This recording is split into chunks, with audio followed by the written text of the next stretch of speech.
Good afternoon, everyone. Welcome to a panel discussion this rainy afternoon in Delhi on the topic of agility. And within that, how do you bring a mindset of growth in a challenging time? We'll spend the next, say, 45 minutes to an hour with this group. The way we'll run this time together is, I'll just open it up with some thoughts on some of our research on the topic of agility and growth mindset. And then we'll take up, questions for some of the panel members who will share some of their own, trials and tribulations with the topic, especially in the context of the last 2 years, which have been interesting in every industry, more so than others, but in every industry that has its challenges. And then I think we can also open it up to questions from the audience if there are any. So, the word agility is thrown around a lot. What does it actually mean? As an organization, we at McKinsey have done a lot of research on agility, both pre-COVID and now. And we found one myth when we were doing the research. And the myth was that a lot of people think agility is all about doing things faster. How many people in the room actually believe that that is the pure definition of agility? Like, how do you do things faster in a constrained environment? Although there is an element to doing things faster, it's just not that, right? It's about a mindset you bring to problem solving. It's a mindset you bring to running your organizations and your teams, which allow you to do things faster, but also make the most of, changing environments, changing constraints, changing investment thesis. And this in turn breaks into two things. This breaks into organizational agility, which is, how do you run everything from the strategy to the capital allocation to people processes in your company, which allow you to actually act in a more agile manner. And the second, equally important, is individual agility, which is how do you empower, train, and unlock people's behavior and mindsets so they themselves as individuals become more agile. And success in the last couple of years, every time we've seen it, has been when both have worked in friction. There are organizations who try to make organizational processes more, agile, but force people to work old ways, and that didn't work. And as you can imagine, on the other side, if the organization doesn't kind of change and people are forced to change, that doesn't work either. So that's how we kind of think of agility as a topic. Now, what comes in the way, right? And there are a few kind of mindsets which then become what we call fixed mindset versus growth mindset. And I'll talk about one side, and the opposite of that is what becomes growth versus not, right? And there are a few things which, and I need to get this right because there are like 7 fixed things here, right? So,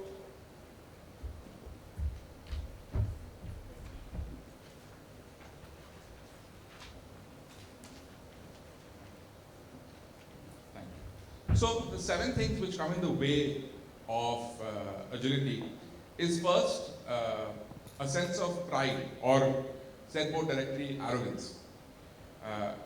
The agility mindset is that of humility and accepting that you might not know everything, you might have to learn, you might have to kind of, do things a different way. Second is wrath or anger, right? If you are worked up or angry or not being able to think with a cool head, you will rarely make yourself or the organization more agile, right? So being centered in the face of a crisis and being able to think with a cool head is important. Third is cynicism.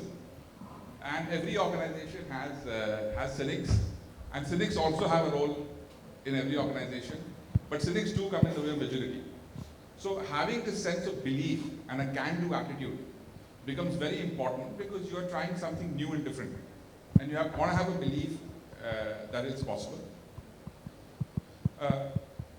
Being driven out of drive and a sense of accomplishment rather than a sense of caution, and finding that balance between the two is again an important lens of driving agility. Being bold, I think that one is quite self-explanatory. You have to think big and bold to make changes. and that's also true with agility. The second last one is the one around being closed versus connected, right? If you kind of operate in silos, think you know everything, are not open to ideas from others or willing to learn from others, that comes in the way. Whereas if you are more connected and reaching out for help where needed or where you don't know something, it becomes pretty powerful. And last but not the least is the balance between clarity and ambiguity. Traditional organizations look for very high level of clarity before making any decisions or progress. Whereas agile organizations are a little bit more comfortable with ambiguity. And the saying is you learn how to kind of, with Mr. Rao next to me, I'll take an airline example. You learn how to fly the plane as you build it. And agile organizations often do that, whereas traditional organizations would first build the plane, test it, and then only fly it. So those are kind of the 6 or 7 themes which distilled in terms of what differentiates agile organizations versus not so agile organizations. With that, why don't we open it up to some questions and live stories and examples of how this has worked out in the organizations.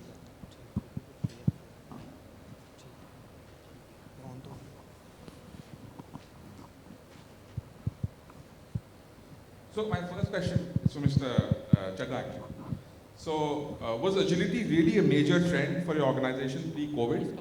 And how has the last 2 years brought this to the forefront? Okay, so good evening everybody. I come from an industry, from the service industry, where agility was always there. It's not a new word. You work in a hotel industry and especially in the luxury space, you always wanted it now, whether you wanted to check into a hotel or you wanted your breakfast omelette or you wanted your meals to come onto the table. But yes, we've gone through a hard time. Definitely this was the industry which was hardest hit to my mind. First to get hit and last to survive. So the agility was always there, but there was no customer. You went all the way down. And I think the agility that the industry showed was to bounce back. The resilience was there. So my definition for agility is to respond to change. How fast you can respond to change, whether you are able to shift gears very quickly. In our industry as well, the whole purpose of travel changed with the unfortunate COVID-19. If we survived on corporate travel, that went crashing down. If we survived on conferences like this, they went crashing down. If we survived on weddings, they went crashing down. So you really had to bring the customer back. So we actually went through 3 different phases in the last 2 years. The first phase was really survival. You had to look after your assets, you had to look after your people. Second was, how do you revive? And then you thrive, right? So in the revival phase was the confidence that we had to give to our customers, that we are safe industry. If you all remember, 2 years back, nobody was stepping out of home, and that's the kind of panic which was there. And that's where agility stepped in, and then it's not just about agility. I think what COVID really taught you is how do you get better at your game each and every time. And last 2 years, as we always say, that never, there's always a learning in a crisis, and that's exactly what we learned in the entire 2 years that we've been. So the industry's bounced back very strongly. There's a lot of learnings in the last 2 years that have happened. When the customer mix changes, the agility or the speed, how we change from one segment to other segment, and for the entire industry, imagine the hotel industry, which is also dependent on foreign tourists. They're not back as yet. You are completely thriving on the domestic, and luckily for everybody, the domestic front has done extremely well. Indians are discovering India all over again. Hotels are doing well, restaurants are buzzing, so that's a good sign. So in that respect, I go back to my definition. How do you respond to change, and how do you respond well? That's the most important part. Awesome. If there is one silver lining in that is that Indians are discovering India. So I think that's at least a good trend. Because the outbound was always more than the inbound. Yeah. Any of the other panelists want to share the notions of agility in your industry before or after COVID, before we move to the next question? Can you hear me? Yes. All right. Hi, my name is Prakash Bodla, and I'm the Managing Director for Carrier Technologies India Limited. Carrier, which is primarily into the HVAC industry as well as fire protection security product lines. For me, Shiv, when I actually take a look into the agility and what has actually happened during the COVID, I was just actually scribbling something that I have framed the 8H. Okay? H is a 8th alphabet, and there are 8 H's that are actually important that has gotten actually highlighted during this time. And in no specific order, one was the COVID situation has actually taught the employees as well as the organizations how to be humble. Because companies that thought that they are actually the world leaders got right, and the companies that actually were the underdogs became the super dogs or whatever you call it. Right? So being humble. Second is the humility.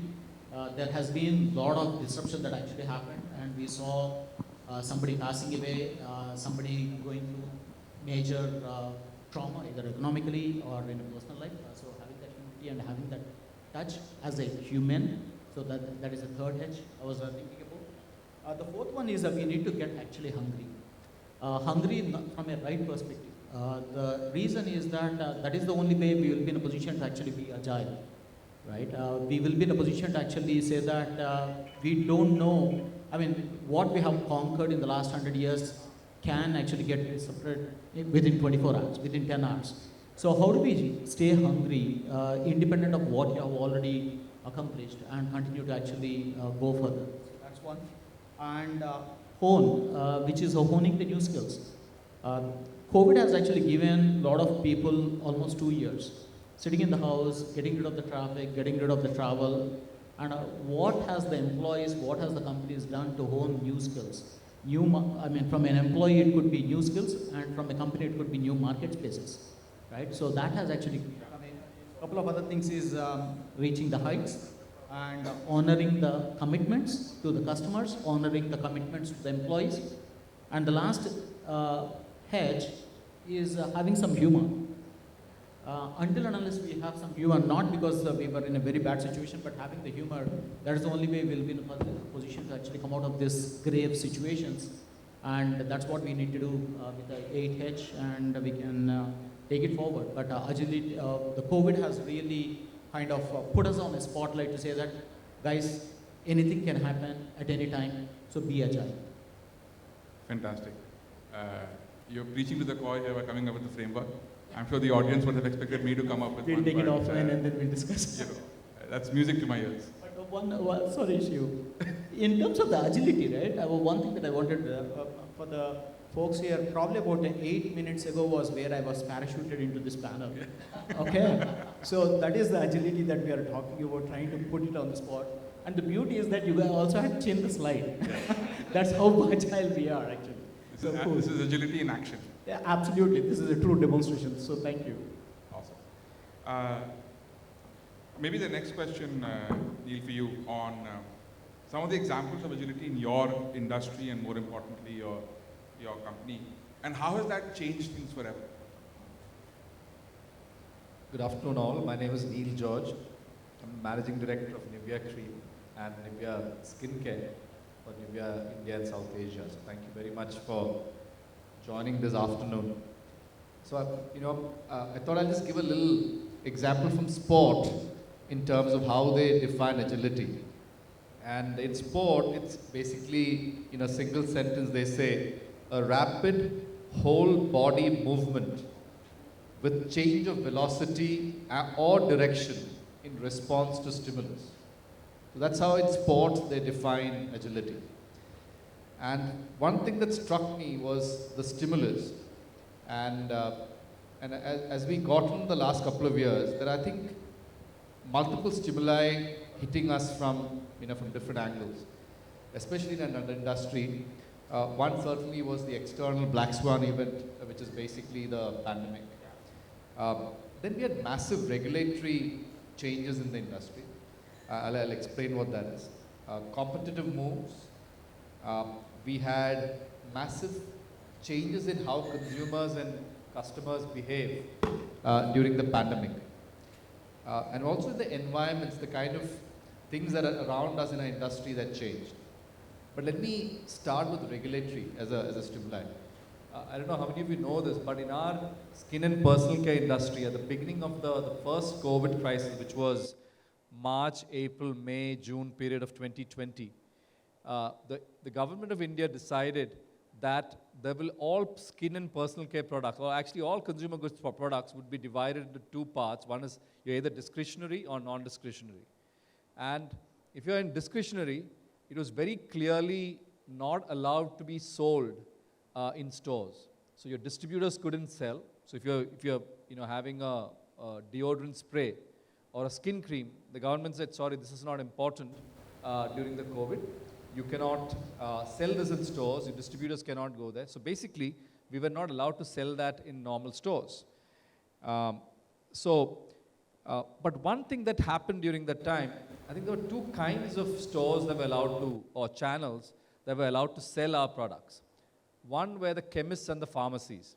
They were open 24/7. They were allowed to sell every product, irrespective of whether discretionary or non-discretionary. And the second one was e-commerce. Right? So these were the two channels where we were allowed to sell. And every other channel, all our 400 and odd distributors in India had to shut down for a couple of months. A lot of stores were closed. So in our industry, what we did, one was rapidly scale up our sales force focus on chemists and pharmacies, pretty much overnight. We had a central team that focused on this channel. We had feet on the ground that just went in and opened up stores and got our products in very rapidly. And we reaped rich dividends. And in fact, the industry used to have about 20% of its sales coming from chemists and pharmacies pre-pandemic. As of last year, that number had already gone up to 35%. Now, if you go to any pharmacy or chemist in India today, you will see suddenly a massive shift in the kinds of products that they sell.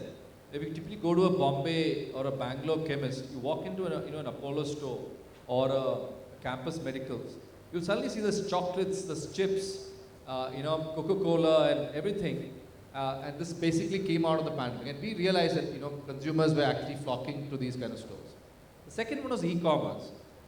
You'll again recall that in 2020, suddenly companies like Zomato, Swiggy started selling everything on their online store. Right? This is kind of the original Swiggy Mart. This happened in 2020. And July 2020, the folks at Reliance Industries suddenly woke up and said, listen, we are India's biggest retailer, or we want to be India's biggest retailer. We're going to get into online retailing and we're going to be the biggest player. And literally overnight, Reliance Jio Retail was formed, the online store. In response to that, what we did was we created an incubation unit in our company, headed by one guy who reported directly to me. And we said, we're going to go very aggressive, invest very heavily into these new age channels. Swiggy, Zomato, all the quick commerce players, and Jio.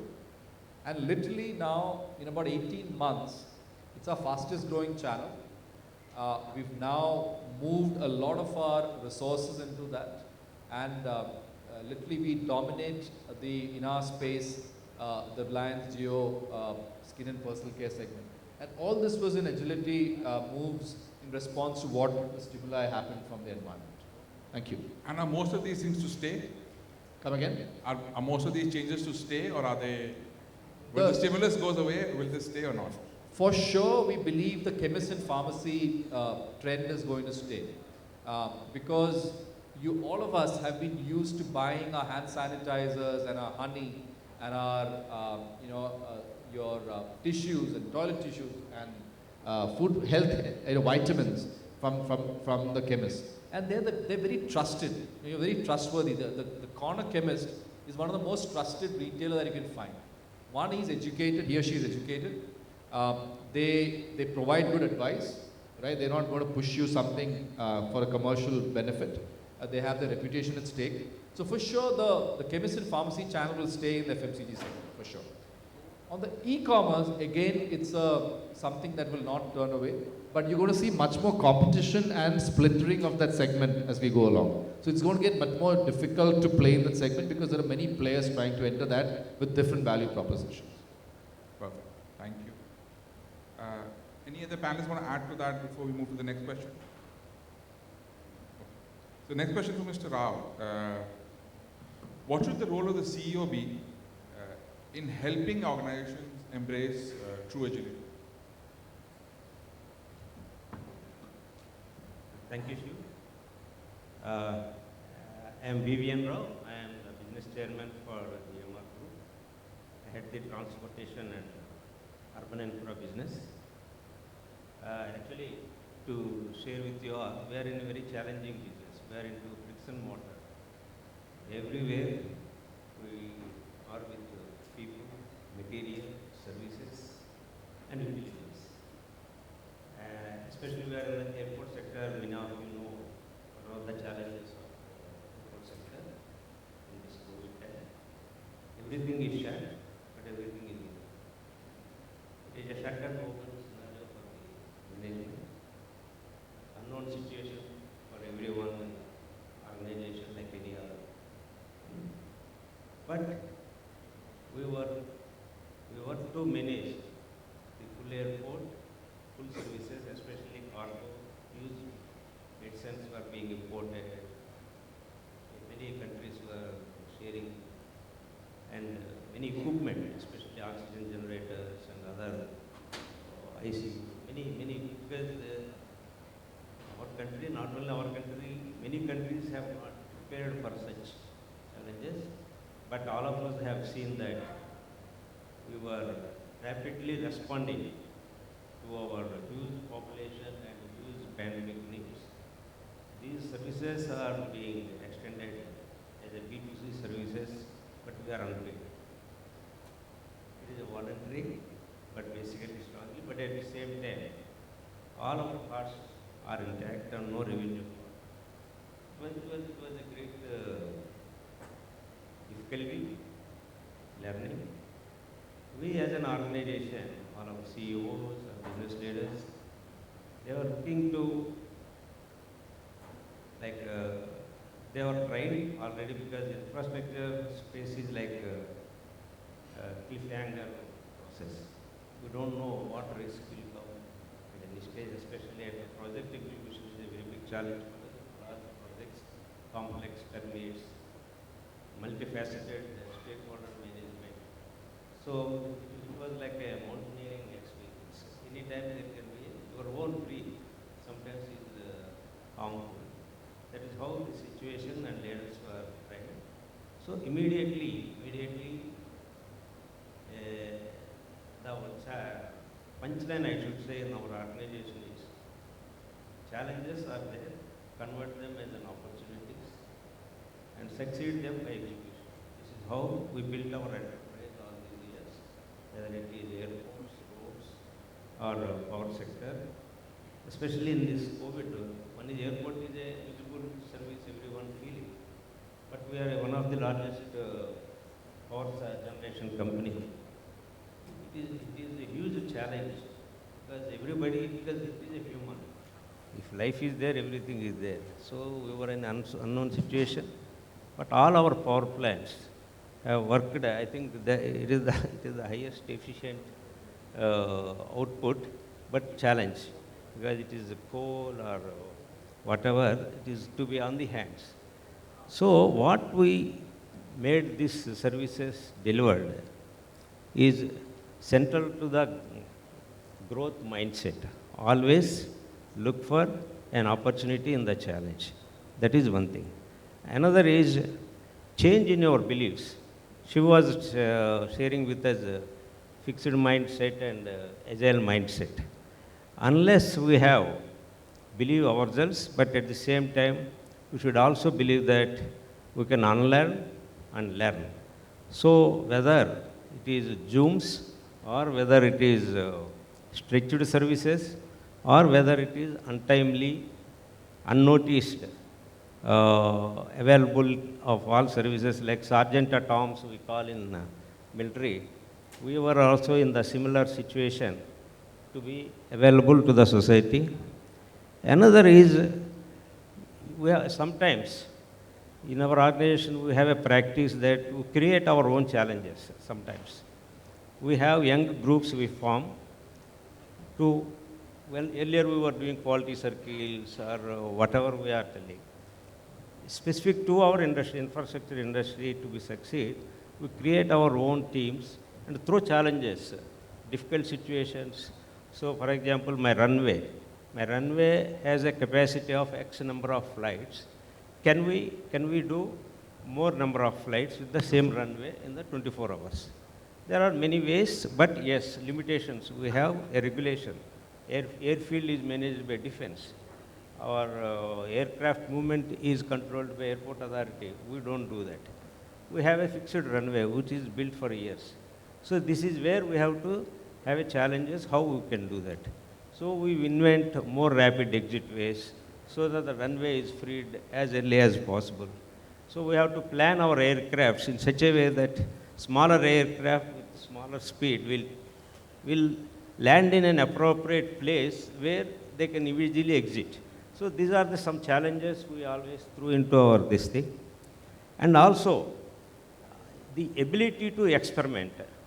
These teams always challenge the other teams. One team challenges the other teams so that there can be a failure, but we learn out of the failure. One of our learning in these 2 years is ability to failure and recover faster.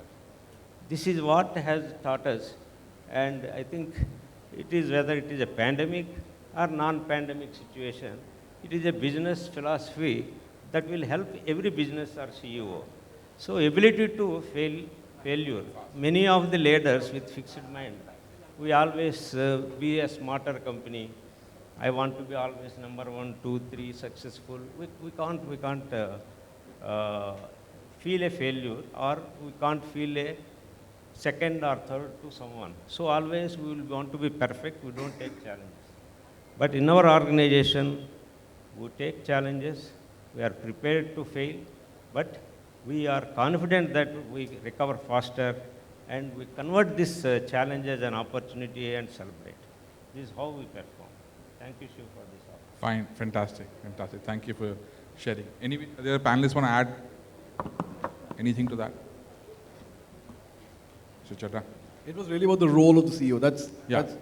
So I think just like to add on just a few more things what Sir said is, I think our job really is to create the culture, and you drive it really from the top, and that's most important, because if your strategy is well defined, you've got the right people in the right seat, they're very clear as to what needs to be achieved, and then it's all about making sure that you create a platform where each person believes that he's achieving something. You don't need to create champions. I've always believed that you need to create a champion team. Ultimately, a champion can win you games, but a champion team will win you championships, and that's what the whole culture has to be. And if you're available to people, you have a policy which encourages innovation, which allows people to operate in a certain space, allows them to take risks, allows them to learn from their mistakes and bounce back even stronger. That certainly helps an organization. Must celebrate every win. That's what we believe in, big or small, because everybody looks forward to a little pat on the back always.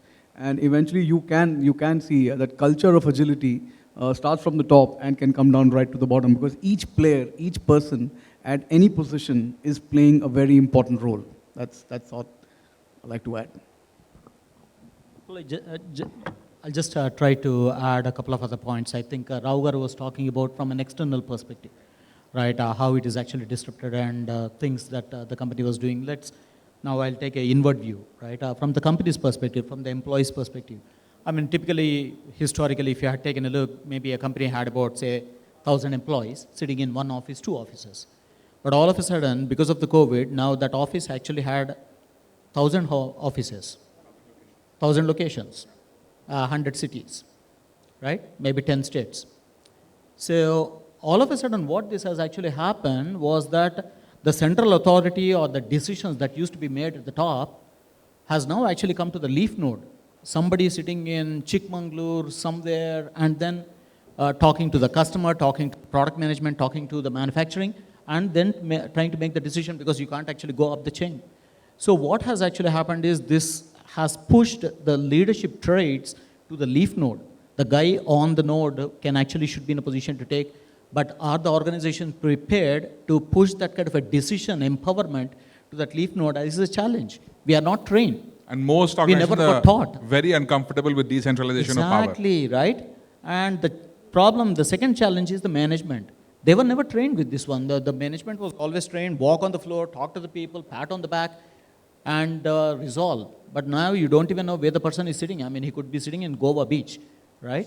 Don't know whether he's working at 3 in the morning, 3 in the afternoon, or we don't know what exactly is happening. But in spite of that, how do we continue to push those 8H? The third aspect is the ethical leadership has come into the picture. We don't know, I mean, there is always this kind of a skepticism in the leader's mind to say that, is this person productive? Is this person working for me? Because previously when the person was actually sitting right in front of you, you know that. But now there is this ethical leadership that comes in to trust the people even more, though the people are not actually you will be in a position to see. So it has actually shifted how we manage the teams, how we manage, and that's another true example of agility, right? And companies have very positively navigated through this situation. Not easy, lessons learned, fail fast, but we had been in a position to actually come out of this, downturn. Yeah. It's a great pivot to the inward. Absolutely. And the inward organization, because the external stimulus is so strong. Correct. That everybody's focus was on that. Correct. And But people were not really paying attention what's happening inside my house. Exactly. They were just looking outside their house to see what's happening. What's Is there happening. a threat to me? But they never thought that there could be a threat from inside Yeah. that can actually ruin that firewall. And you could say in some way the current great resignation and people challenges Yeah, right now absolutely. could be an after effect of that, overlooking that. Yeah. Neil? So I want to add to some of the points, and apologies if I'm going to repeat some of the points as well. In the first and the second crisis of the pandemic, first being in 2020 and the second one being in the period May, June, July last year, we learned a number of things in the first round. One, we were very ill prepared to manage external stakeholders at city levels in remote places. So for instance, in Coimbatore, or let's say in Asansol, where some of our warehouses were located, or in Guwahati, or in Patna, we suddenly realized that if you wanted to work, you'll recall those days, right, when we had e-passes, we needed lots of permissions for factories to open. Usually these are roles that were centrally managed out of your headquarters. But suddenly, there are no people allowed to speak. You don't know who to speak to. Where do you get e-passes? You're talking about 50, 100 e-passes overnight. So one thing that we learned from the first crisis is that you needed leaders in the so-called 100 cities of the country. Right? You could not have one weak spot in any of the locations. And what headquarters could do, you had to replicate in 100 different locations where your business operations were. The second one is information exchange. We realized that one strength for our very delayered teams, so we have a very flat structure, 4 levels pretty much across the whole company. And one thing that we learned very quickly was we were able to transmit information rapidly across to the entire workforce. We have about 3,500 people across the country, and we could put daily messages out and people would massively react. And for us, that was a big strength, and that's something that we continue to have into the second round. And like you rightly said, you had to build a culture of trust. If you didn't see the person, you had to absolutely trust that person had the best intentions to work and to do the best for the company. I think that's a big change in corporate India, if you ask me, in the last 12 months, where leaders had to believe that their employees were working without actually seeing them work. There's a lot of value to FaceTime earlier, and then it went to zero FaceTime. Exactly. So you have to find value somewhere else. Right. And then finally, I cannot but quote something from football. I'm a big football fan, and if you've watched finals of Champions League games, in earlier games you can play strategy, you can play out 6 games, 8 games, and you can pretty much get into the next round. But when it comes to the knockout rounds, especially the finals, it's basically 90 minutes, and you've got to really be very good at tactics. And if you watched this year's Champions League final, Liverpool versus Real Madrid, Liverpool were overwhelming favorites to win the game. I mean, they had better strikers, a better defense, better goalkeeper. And if you watch the match, Real Madrid had a weaker team. They absolutely, Carlo Ancelotti, who's a coach of Real Madrid, he took the first half, completely got the entire team back in their own half, completely absorbed the pressure, got the Liverpool guys very frustrated. Goalkeeper of Real Madrid played brilliantly. And then there was just one moment in the game when Liverpool slipped and Real Madrid scored, and that was the end game. So why I say this analogy is that even during the crisis, we had these very minute opportunities of where we saw the openings. For instance, we saw the opening before the winter season. We said, listen, we had some few opportunities to load up the trade. We said, listen, let's go in all out. Very few opportunities. So one other thing finally that we learned during this crisis was, yeah, you can be strategically great, but you have to be tactically brilliant in times of crisis. Thanks. Fantastic analogy. One question for each of the panelists, and we'll go one by one. If you could give yourself, or your younger self, and not much younger, 2 years younger, 2.5 year younger self, any advice, what would it be? Anyone can take it first. I think all of us are younger by 2.5 years. I think our generation missed that time. But yes, we have an opportunity to correct it. If I have to go back 2.5 years, I think challenges are always there in business. Without challenge, there is no growth, or there is no fun. But I think my learning is the technology, digitization. It has changed many of our business models. Pandemic, no pandemic, I think it has to be, it has started, and we should have experienced similar or better situation. But I think unless individually or a business leader or a corporation, unless we adopt digitization at the speed it is moving, again, we will disappear. We have to shut our doors. Our company, as I was telling, it is a brick and mortar company, but we have taken a resolution that all our businesses will convert into a digital platform, whether it is by its services, internal, or by our P&L. Our endeavor is to, GMR is a digital company rather than an infra company. That is our take.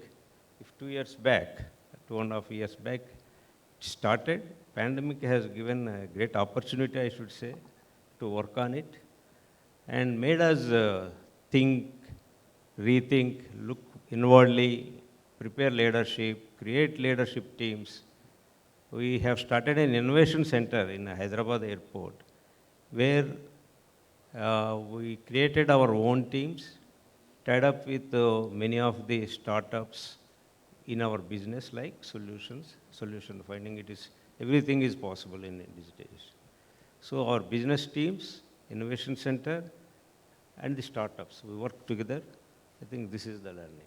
Amazing learning. The pandemic has done more to digitization of the world than everything put 10, 15 years before that. So that's definitely this thing. Mr. Chadha? Actually, there's lots to learn from this generation rather than teach them, because they're so much more smarter, if you ask me, and they're more knowledgeable. I think they're very creative. That's what I've realized in my field. But if one piece of advice that one can leave behind is that there are no shortcuts to success. And you've got to be a little patient. You need to pace your innings. Otherwise, you're going to burn yourself out in this very, very fast-paced world. So that's all I like to add. Awesome. So this is, if you were to go 2 years back, what you could have done. Advice would you give to yourself also? Advice to myself. You know what, actually, I will not give any other advice. The reason is that this was the first time that we were going through, and my answer will be a little tangential. I'm not trying to be sarcastic or anything. The whole problem is that this actually was a curveball for everyone. Nobody knew next minute what will happen. Forget about next day, next week, next month, right? And in the context in where we were, we did our level best to the data that we were getting, with the pressure that we were getting, and we were trying to navigate ourselves as well as the organization. But most importantly, I think the key thing is vision is always 20/20 in hindsight. We can always try to continue to refine, and that should be the thought process that we need to continue to go forward as well. But I sincerely hope that we don't get into this kind of a curveball once again in our lifetime, hopefully. But independent of that, we need to be prepared. That's it. So if I have to once again go back 2 years and then tell some advice to myself, there is a curveball coming, be prepared. That's it. That's great advice. And after Neil's response, we'll open it up to the audience for questions. So keep them ready. So my best advice to all of you to to go back to how you looked 2.5 years back. Please make sure you use Nivea cream. That's I can tell you that. But on a more serious note, one thing that we learned as a company, and I learned as a leader, is that some of your biggest strengths can be a weakness in a crisis. We realized that one of the biggest strengths that we had is large numbers of people traveling outside their home for economic activity was what created demand for our products. People going to gyms, people traveling to hotels, people going on holidays, people coming to work, people going to school, women wearing makeup for weddings. All of the things that drove our demand for our products: face washes, lip care, deodorants, body lotions, skin creams, sun lotions. And when you've got 1.3 billion people sitting inside their home, that very strength can be a weakness. And suddenly you realize that, listen, you didn't have too many in-home products that people you could use for skin and personal care. And we've now gone rapidly and made changes to our portfolio that's going to make it much more resilient and much more widespread than just using outside of their home. There's a humility in your strength. Yeah, please. The questions, I think. So just to add, by the way, I'm not being paid for Nivea for advertising and marketing on the record. So Nivea was trying to make people beautiful outside, but the COVID also helped the people to be beautiful inside. They really had the time to do a lot of introspection. Yes. Understand their strengths, understand their weaknesses, understand their family values, understand what's important for the society, right? So a lot of people were doing the cleansing inside, and of course Nivea outside. So between Nivea and us, I think we have done it well. Fantastic. Fantastic. With that, any questions in the audience? And if it's for a particular person on the panel, then also point that out.